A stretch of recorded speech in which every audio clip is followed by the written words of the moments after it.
Travis Wingate, so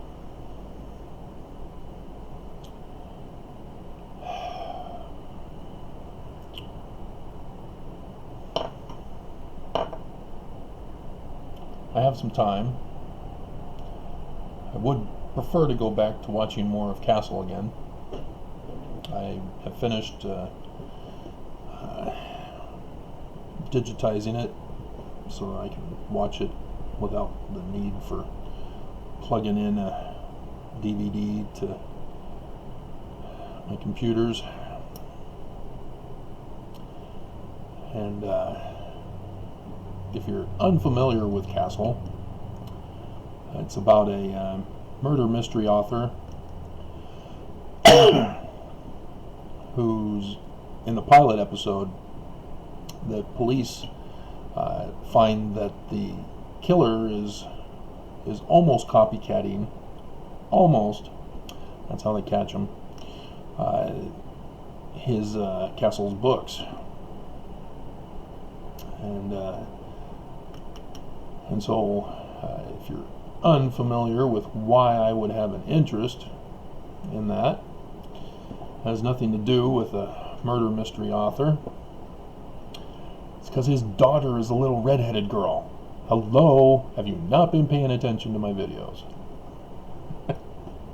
Ever since the Charlie Brown Snoopy show with the little redheaded girl, I've been hooked.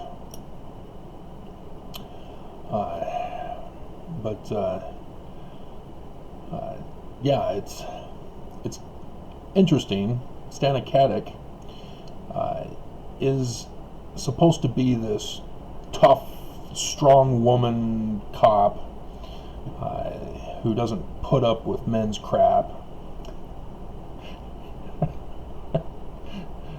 and the author of the series makes it obvious that she clearly is not. It's a facade. But even Castle does a read on her and gets her 100% accurate.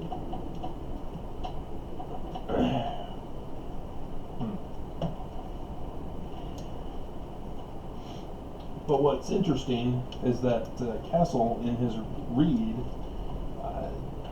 asks her if she ever lets her hair down and just has fun. And what's interesting to the story is that she starts off the series with very short hair, and by season 8 she's let her hair down.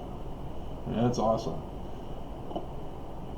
But very superb character development, you might say, for the series.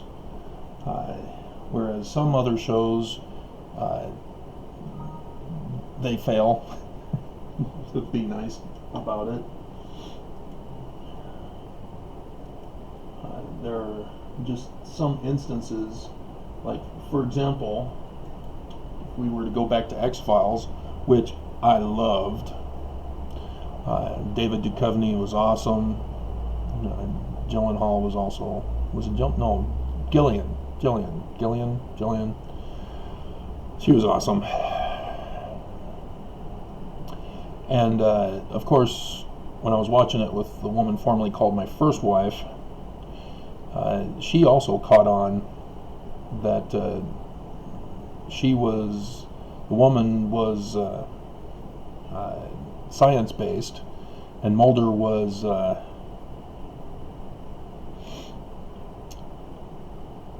not quite pseudoscience, because he always solved things. But he was more open because of that.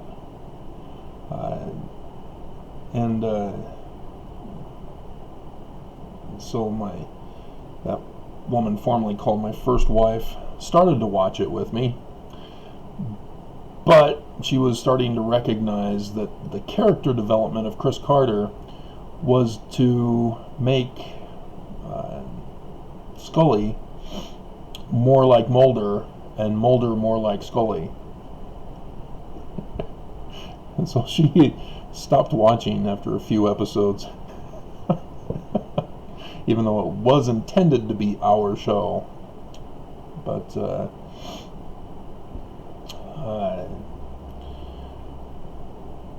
yeah, it got frustrating when they experience the alien goo and the conspiracy in the FBI, and then they're like, question it. Oh, I don't know. Could it be? It's like, have you forgotten the previous episodes?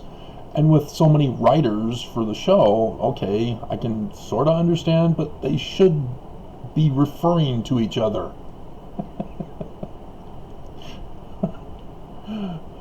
But with Castle, it's an overarching theme that they set up right from the beginning, as he's profiling her, and sets it up for the ending of the show. So brilliant series as a result.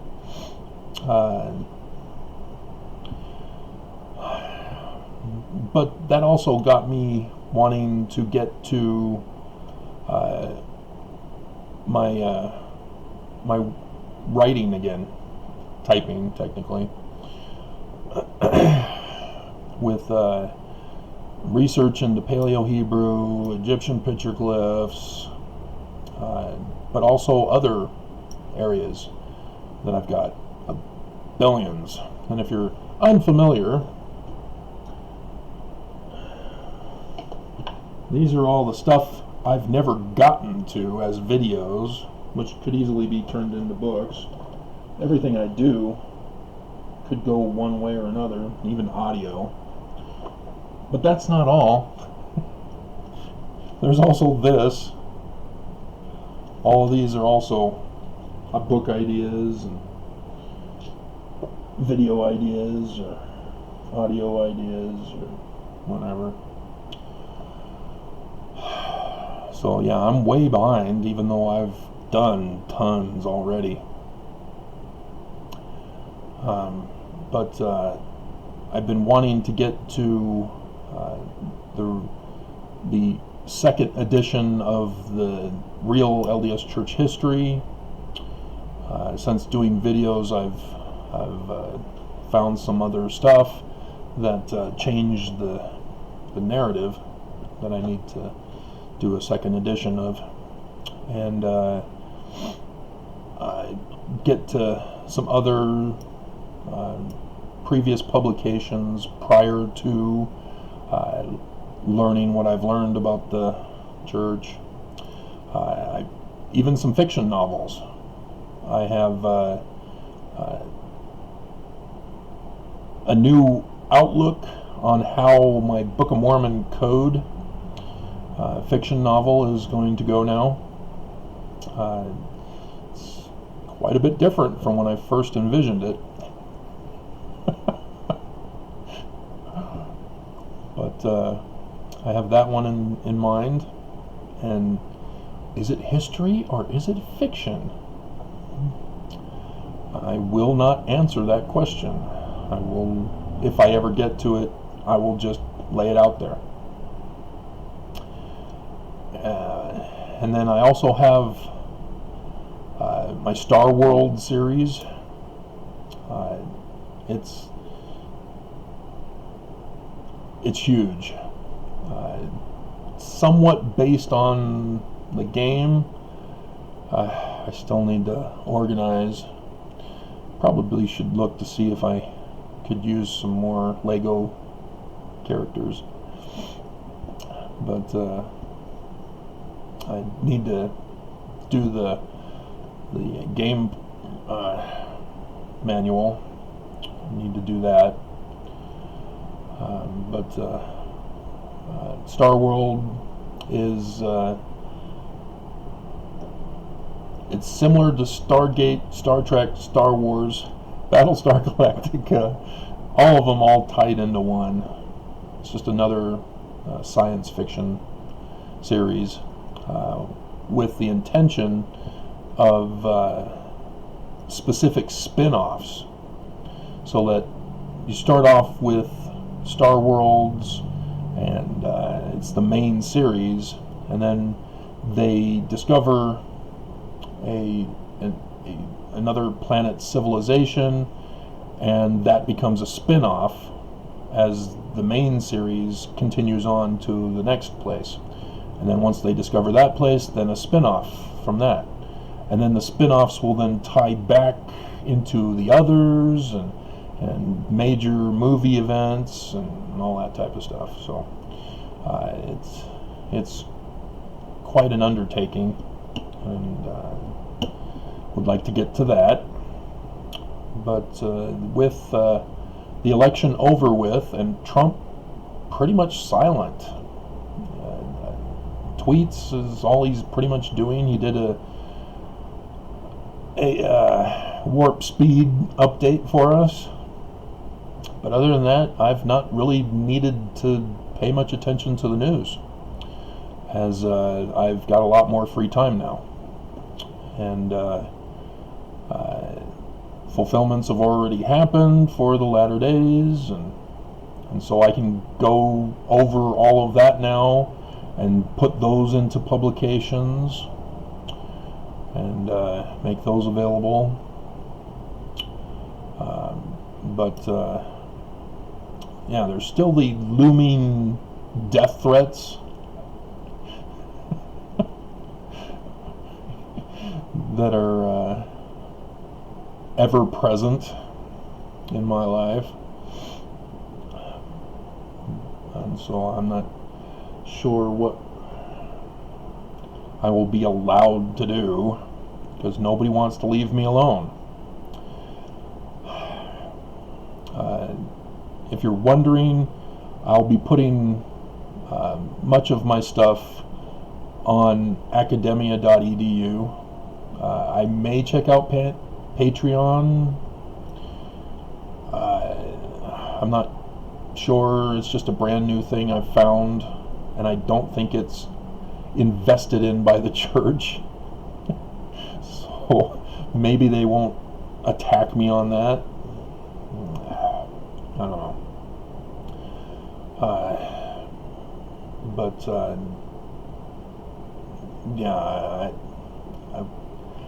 Patreon may allow me to do videos, it seems, as well as pictures and hopefully publications, and possibly even allow you guys to download. I hope.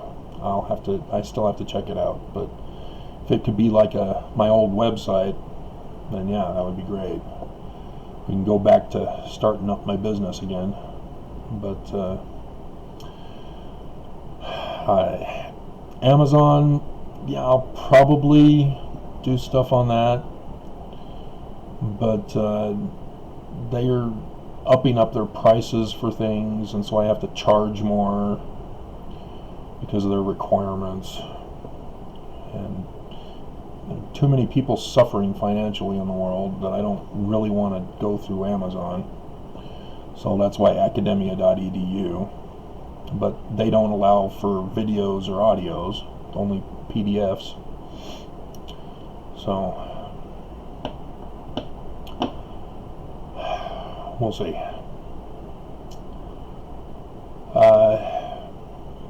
I do notice that the LDS prophets demand Mormons cannot worship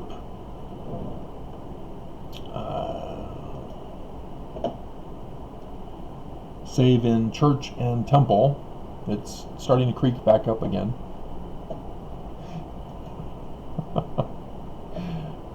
I'm kind of surprised on that one. Putting a title is a hit and miss as to whether you guys are interested or not, because there's a lot of titles that you guys aren't interested in that contains a lot of good stuff, like examining Book of Mormon, fruits of Lehi, Laman, and Nephi. Do you honestly think I spent all my time supporting the Book of Mormon and the characters of Lehi, Laman, and Nephi as historical? Seriously? You fell for that? Hey, where are the Russians on that one? Huh. Typically, there's the two Russians who let it be known that they're paying attention and taking the evening off, I guess. So, alright, whatever. The eternal hatred of the LDS Church toward me, that's got some gems in there as well, despite it being an hour long. But yeah, we get to have a countdown for Friday. Oh God, Nelson telling us to have faith in Jesus as we starve and go cold and hungry and dead with coronavirus. Oh yay, I have faith. Amanda, I don't know if I'm gonna want to do a third part comment replies. YouTube gives me a deadline now that I have 60 days. Otherwise, they're going to delete your comments for me anyway. But that's a lot of time for me to figure out what I want to do. And I have to check now because YouTube may slip somebody else who makes a comment on a previous comment prior to Amanda's comments. And that's not put them in order. So apparently everything's all quiet. I'll be watching the new Showtime Moonbase 8. Our cartoon president's over. You have to watch the YouTube video from Stephen Colbert's whatever late show on election night, as in Dark Knight Rises. Election Night Rises. That's an essential if you're a fan of our cartoon president. Totally awesome. But yeah, I wasn't too thrilled about Moonbase 8. It set itself up to be interesting, but then watching it, I'm like, but it was enough for me to be curious to check out this week's episode. But if this week can't keep my interest of what little is left, then I'm gone. And so that won't provide me any extra stuff anymore. So yeah, I don't have the burden of a full set of fall TV shows because of the coronavirus.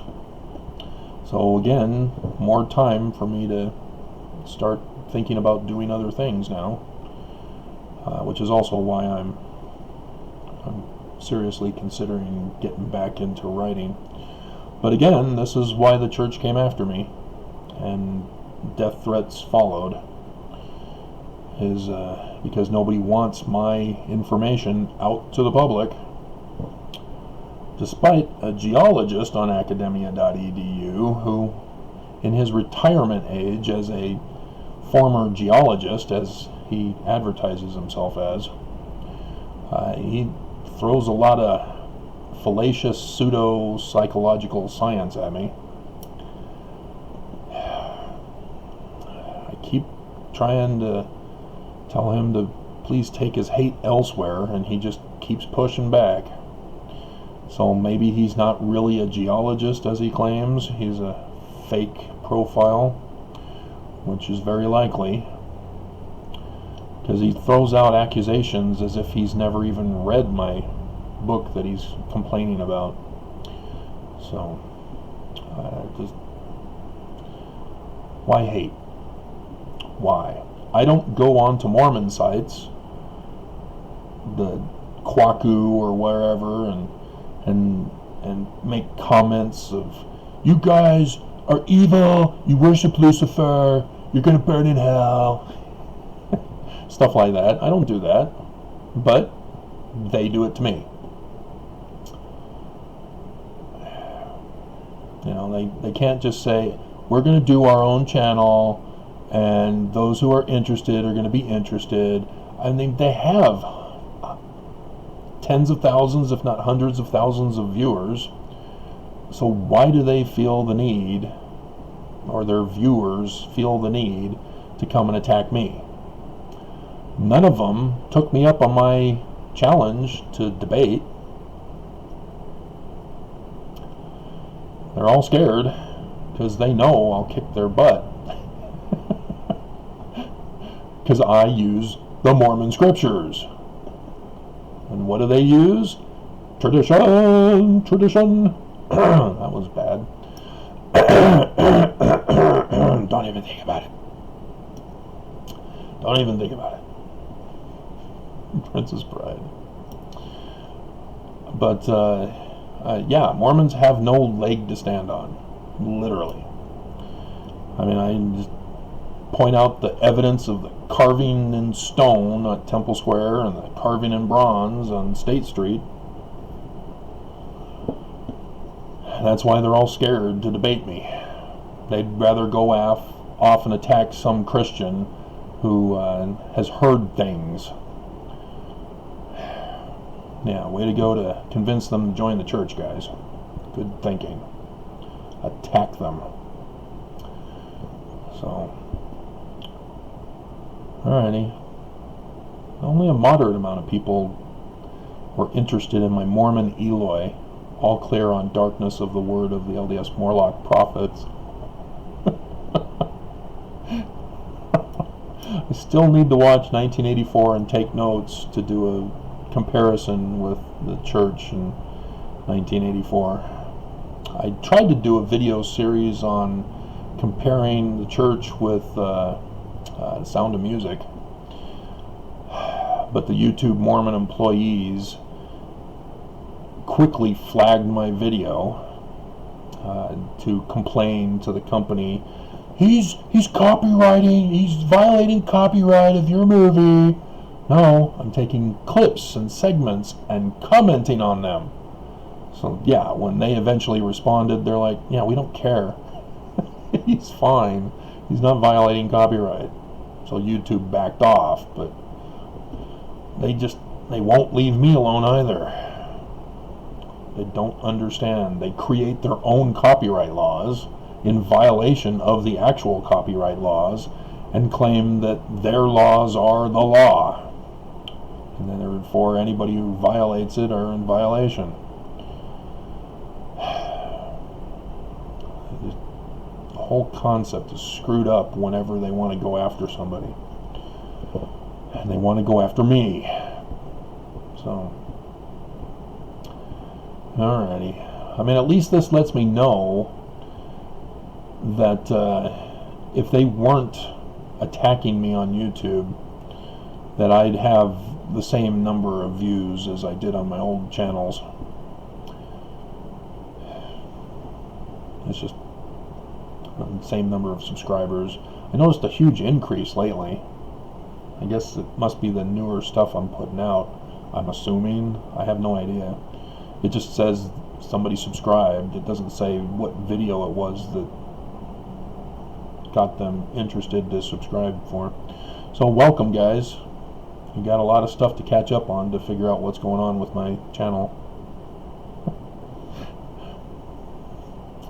But yeah, it's an age-old argument that I learned in philosophy of science while learning how to be sound in arguments. Is that when you argue against a point, you have to argue from their point of view.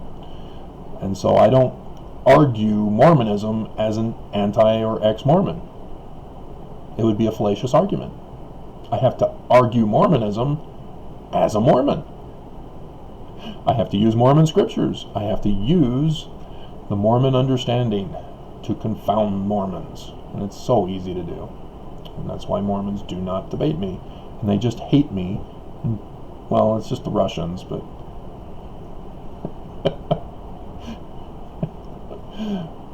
but yeah, there's certain ones, like Bednar wanting us dead.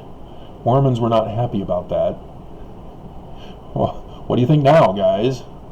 As deaths are skyrocketing. Are you sure that the coronavirus is taking away your agency? Or is it the church who forced you into groups at church, at temple, at businesses, on missions, so that you would get infected and the majority of you die? Who's the one causing death? So why are you upset with me? Why are you blaming me? Something's a little twisted in your thinking processes there, guys. And thus why I do my videos. To warn, hoping that some Mormons somewhere will go, holy crap, I am in the wrong church. Just like he realized he's in the wrong church. And just like 11 million others realized they were in the wrong church. Thank you, you're welcome. I'm the cause. I've been trying to tell you that over and over again now. Because I came to the church in 1998 saying Joseph Smith is a translator. They put me on a troublemaker list. They created a whole file for me. 36434 is the number.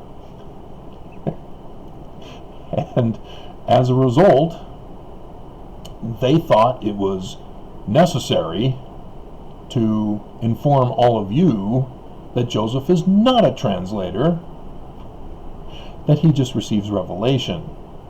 And in so doing, they created the Gospel Topics essays, and one of them, Translation and Historicity of the Book of Abraham, addressed that issue, of which I already came to the church and said, hey, he's a translator, isn't it great? Church is true. They said, oh, hell no, it isn't. Joseph is a fraud. He's not a translator. He's a revelator. What? But, yeah. The Gospel Topics essays came out, and then all of a sudden,